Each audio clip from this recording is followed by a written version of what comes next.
बिस्मिल्लाहिर्रहमानिर्रहीम।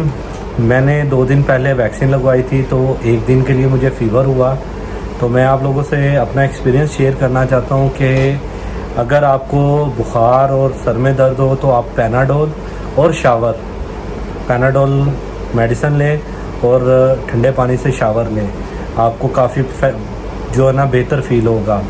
ठीक है, तो ओमान में रहने वाले जो दोस्त हैं वो अपना फर्स्ट डोज़ का कैसे सर्टिफिकेट ले सकते हैं, उसका तरीक़ाकार मैं आपको बताऊंगा मेरी इस वीडियो में ही।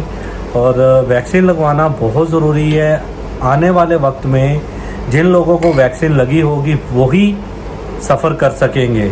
अगर आप प्रदेश में काम करते हैं तो आपने वैक्सीन नहीं लगवाई तो आप ट्रैवल नहीं कर पाएंगे। एक किस्म का ये भी आपका एक इम्पोर्टेड ट्रैवल डॉक्यूमेंट्स हो जाएगा। जैसे पासपोर्ट के बगैर आप सफ़र नहीं कर सकते, तो इसी तरह आप वैक्सीन अगर नहीं लगवाई होगी तो आप सफ़र नहीं कर सकेंगे।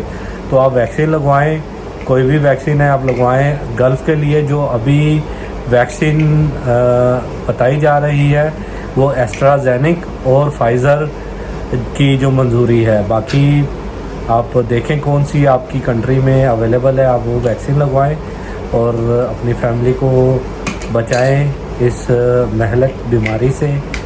सेव करें अपनी फैमिली को, वैक्सीन लगा के अपने आप को सेव करें। और जो है ये वीडियो देख लें आप कैसे इसको आपने प्रिंट आउट करना है ओमान में रहने वाले